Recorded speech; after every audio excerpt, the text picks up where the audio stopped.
اور اگر آپ زبور 11 اور 12 پڑھے تو آپ کو نظر آئے گا کہ اس کا اعتماد جو ہے خدا پر ہے، مدد کے لیے دعا یا التجا ہے جو ہے وہ خدا سے کرتا ہے، اور اسی لیے کہتا ہے کہ غریبوں کی تباہی اور مسکینوں کی آہ کے سبب سے خداوند فرماتا ہے کہ اب میں اٹھوں گا۔ آپ دیکھیں کہ غریبوں کی تباہی اور مسکینوں کی آہ، یعنی مسکین جو ہے جب وہ خدا کی حضوری میں آہ لگاتا ہے یا جب خدا کی حضوری میں صدا بلند کرتا ہے تو پھر خدا اس کے لیے اٹھ کھڑا ہوتا ہے۔ خدا اس کی دعا کو کبھی رد نہیں کرتا، اور لکھا ہے کہ تو ہی ہے خدا ان کی حفاظت کرے گا، تو ہی ان کو اس پشت سے ہمیشہ تک بچائے رکھے گا۔ خدا ہمیشہ اپنے لوگوں کو بچانے کی قدرت رکھتا ہے، اسی لیے زبور نویس کہتا ہے کہ تو کب تک مجھے بھولا رہے گا، کب تک اے خدا۔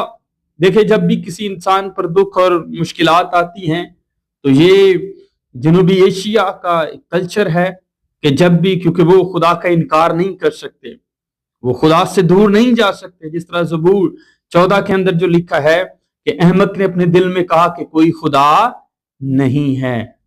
تو یہ ہمارا جو خطہ ہے، جو ایشیا ہے، اس کے لوگ جو ہے خدا سے انکار نہیں کر سکتے۔ اور لفظ جو احمق ہے، اس کا مطلب جو ہے عبرانی کے اندر اس کا مطلب ہے بغاوت کرنے والا، باغی شخص، ایسا شخص جو علم تو رکھتا ہے لیکن اس کا دل خدا سے دور ہو چکا ہے، وہ خدا کی حضوری سے نکل چکا ہے۔ ایسا شخص خدا کی اس حضوری سے جس کے لیے اسے بلایا گیا ہے، جس طرح لکھا ہے کہ قائن جو ہے خدا کی حضوری سے نکل گیا۔ آج بھی آپ غور کریں کہ بہت سارے لوگ جو ہیں وہ خدا کی حضوری سے نکل جاتے ہیں، خدا سے دور چلے جاتے ہیں اور سمجھتے ہیں کہ خدا انہیں نہیں دیکھ رہا۔ اور پھر زبور نویس کہتا ہے تو کب تک اپنا چہرہ مجھ سے چھپائے رکھے گا، کب تک میں جی میں منصوبہ باندھتا رہوں۔ تو زبور نویس کہتا ہے کہ کب تک ہے خدا، یہ اس کا کوسچن ہے خدا کے ساتھ کہ کب تک تو اپنا چہرہ چھپائے رکھے گا۔ ایسے لگ رہا ہے کہ جیسے جو ہے وہ زبور نویس جو ہے وہ تھوڑا شاید مایوس ہو چکا ہے کہ خدا اس کی باتوں کا کوئی جواب نہیں دے رہا، اور کب تک جی میں منصوبہ باندھتا رہوں گا، لیکن خدا کی طرف سے کوئی آواز نہ آئے گی، اور سارے دن اپنے دل میں غم کیا کروں۔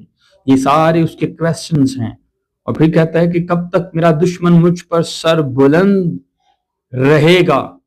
اب دیکھیں کہ زبور نویس جو ہے وہ کہتا ہے کہ دشمن جو ہے وہ کب تک جو ہے مجھ پر سر بلند رہے گا۔ اس کی زندگی غم سے بھری ہوئی ہے، خدا کے بغیر وہ مکمل طور پر تنہا اور غیر محفوظ ہے۔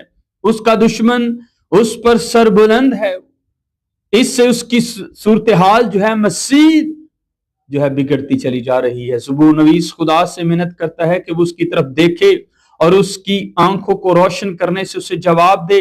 بیماری، دکھ اور دشمن ہماری بصیرت اور ہماری عمومی حالت کو خراب کر سکتے ہیں، اور یہی بات اگر آپ ایوب کی کتاب پڑھیں، زبور 38 پڑھیں، نوح کی کتاب 5 باب 17 آیت پڑھیں، لیکن رہائی اور برکت سے آنکھیں روشن ہو جاتی ہیں۔ زبور نویس کو ڈر ہے کہ اگر خدا اسے جواب نہیں دے گا تو وہ مر جائے گا، اور اگر ایسا ہو گیا تو اس کے دشمن یہ سوچ کر خوشی منائیں گے کہ انہوں نے اسے شکست دے دی ہے اور خدا اسے بچا نہیں سکا یا بچانا نہیں چاہتا۔ اس کی ناکامی اور موت سے خدا کو جلال نہیں ملے گا۔ خدا کی ابدی شفقت پر جو ہے اس کا توکل ہے۔ زبور نمبر 13 جو ہے اس کی 5ویں اور 6 جو آیت جو ہے وہ ہمیں دکھاتی ہے، لیکن میں نے تو تیری رحمت پر توکل کیا ہے، میرا دل تیری نجات سے خوش ہوگا۔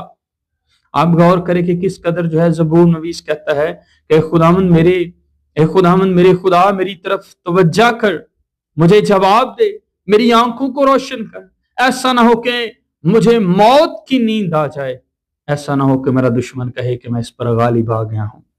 آپ دیکھیں کہ اس کی دعا جو ہے خدا کی حضوری میں ہے، اور اس کا اعتماد جو ہے خدا پر ہے کہ خدا اسے جواب دے گا، اور یقین رکھے کہ خدا جو ہے اپنے لوگوں کو وقت پر جواب ضرور دیتا ہے جو اس پر بھروسہ رکھتے ہیں، جو اس پر یقین کرتے ہیں، جو اس بات پر کامل بھروسہ رکھتے ہیں کہ خدا جو ہے ان کو وقت پر جواب دے گا، تو یقیناً خدا جو ہے ان کو جواب دیتا ہے۔ اور خدا اپنے لوگوں کی خدمت کو کبھی نہیں بھولتا، بلکہ خدا ایسے لوگوں کی خدمت کو سہراتا ہے۔ اور اگر آپ غور کریں تو ایک ایسی عورت جس کا نام مریم سلیسرز جو ہے، ایک بہت بڑی مشنری ہے اور ہو گزری ہے، اور اس نے اپنی زندگی کے اندر بڑی مشکلات بھی دیکھی ہیں۔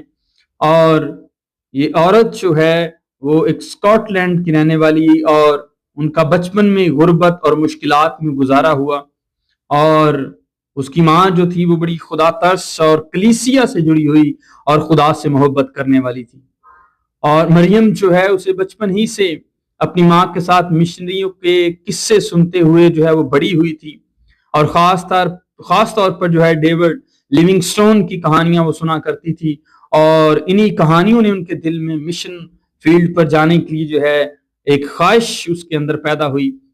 اور جب مریم جوان ہوئی تو کپڑے بننے والی فیکٹری میں کام کرتی تھی، مگر دل ہمیشہ خدا کے کام کے لیے بے چین رہتا تھا۔ اور انہیں خدا نے نائجیریا افریقہ کے علاقے میں جو ہے خدمت کے لیے بلایا۔ لوگوں نے کہا کہ وہاں جانا خطرناک ہے، وہاں بیماریاں ہیں، جادو ہے، قتل و غارت ہے، لیکن مریم نے ایمان سے کہا میرا خدا میرے ساتھ ہے اور یہی میرے لیے کافی ہے۔ اور پھر دیکھے کہ اس کی اتنی بڑی بڑی خدمت جو ہے نائجیریا میں، مریم نے دیکھا کہ جڑوا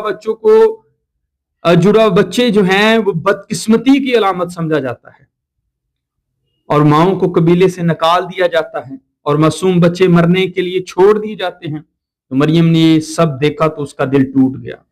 وہ ان بچوں کو چپکے سے اپنے گھر لاتی، انہیں پلاتی اور کہتی یہ خدا کے قیمتی بچے ہیں جنہیں اس سے محبت میں بنایا گیا ہے۔ وقت کے ساتھ ساتھ مریم نے سینکڑوں بچوں کی جان بچائی۔ لوگ اس سے ڈرنے کی بجائے اس پر بھروسہ کرنے لگے، اور قبائلی سردار بھی انصاف کے معاملے میں اس سے مشورے لینے لگے۔ اور مریم کا دل نرم اور ہمت سے بھرا ہوا تھا۔ وہ جنگلوں میں ننگے پاؤں چل کر گاؤں گاؤں جاتی تاکہ انجیل کا پیغام سنا سکے۔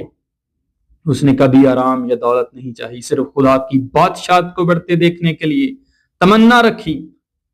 اور پھر لوگوں نے اسے کلیبر کی سفید رانی کہا، کیونکہ وہ امن، انصاف اور محبت کی نشان بن گئی۔ آپ دیکھیں کہ جب وہ اس دنیا سے گئی تو پورا علاقہ جو ہے اس کے غم میں ماتم کرنے لگا۔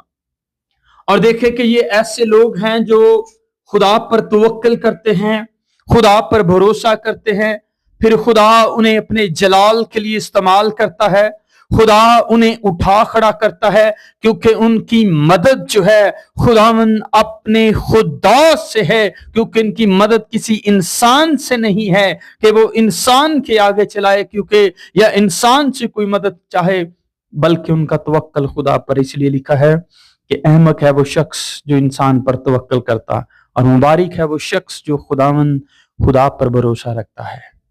اور زبور نویس کا توکل خدا پر ہے۔ مشکل حالات ہیں، پریشانیاں ہیں، دکھ اور تکالیف بھی ہیں، لیکن اس کے باوجود اس کا پختہ ارادہ خدا پر ہے کہ خدا ہی مجھے سر بلند کرے گا، خدا جس کی میں خدمت کر رہا ہوں وہی مجھے اٹھا کھڑا کرے گا۔ اور دیکھیں پھر داؤد کو خدا نے سر بلند کیا، خدا نے اس پر اپنی قدرت کو ظاہر کیا، اور کلام کے اندر لکھا ہے کہ لوگوں نے کہا کہ ساؤل نے تو ہزاروں کو مار گرایا لیکن داؤد نے تو لاکھوں کو مار گرایا ہے۔ اور داؤد کے ساتھ خدا کی قدرت تھی، خدا کا جلال تھا، اور اسی لیے خدا نے اس کے دشمنوں کو اس کے سامنے جو ہے زیر کیا۔ وہ اپنے دشمنوں کے سامنے جو ہے بڑھتا چلا جاتا ہے، اور اسی لیے وہ کہتا ہے کہ وہ بگڑ گئے، انہوں نے نفرت انگیز کام کیے ہیں، کوئی نیکوکار نہیں۔ خداوند نے آسمان پر سے بنی آدم پر نگاہ کی تاکہ دیکھے کہ کوئی دانشمند، کوئی خدا کا طالب ہے یا نہیں، وہ سب کے سب گمراہ ہوئے، وہ باہم نجس ہو گئے، کوئی نیکوکار نہیں، ایک بھی نہیں، کیا ان سب